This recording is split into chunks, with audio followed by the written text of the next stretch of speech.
নমস্কার বন্ধুরা, আমি কিংসুক মজুমদার। আজ শুভ বড়দিনে আপনাদের সবাইকে শুভেচ্ছা জানাই।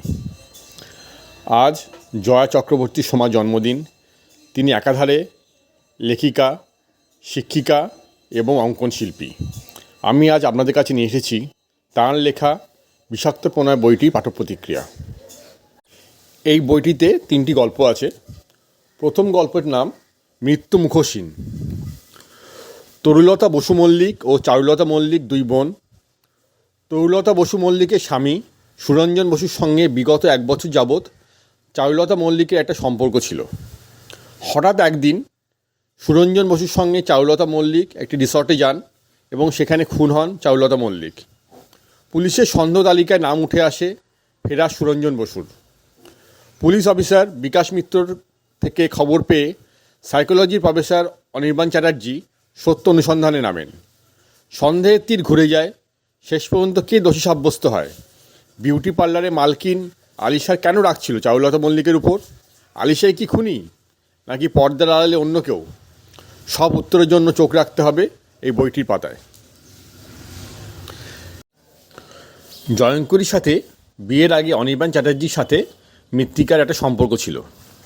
মৃত্তিকার জন্মদিনের দিন পার্টি হচ্ছিল। অনেকের সাথে অনির্বাণও আমন্ত্রিত ছিলেন।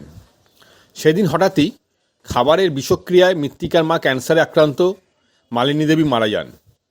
মৃত্তিকার বাবা সুব্রতবাবু ও সৎ বোন সুকৃতি কিছুই করতে পারেন না। সুব্রতবাবু ও সুকৃতি দুজনেই ছিলেন ডাক্তার। প্রথমে পুলিশ সুকৃতিকে গ্রেপ্তার করে, কিন্তু অনির্বাণ চ্যাটার্জি তার স্বভাবসিদ্ধ ভঙ্গিতে তদন্ত শুরু করেন। বদলে যায় সন্দেহের গতি প্রকৃতি। কে ছিল প্রকৃত খুনি? কে বিষ মিশিয়েছিল মালিনী দেবীর শরবতে?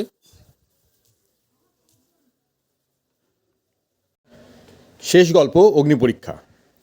জয়ঙ্করী সহকর্মী অদ্রিজা একটা সমস্যায় পড়ে। তার একজন ফেসবুক ফ্রেন্ড সন্ময় ঠাকুর একটা গল্পের আকারে এমন কিছু পোস্ট করেন যা পুরোপুরি অদ্রিজার একান্তই ব্যক্তিগত। কিন্তু সন্ময় ঠাকুরের পক্ষে এসব তথ্য জানা সম্ভব ছিল না।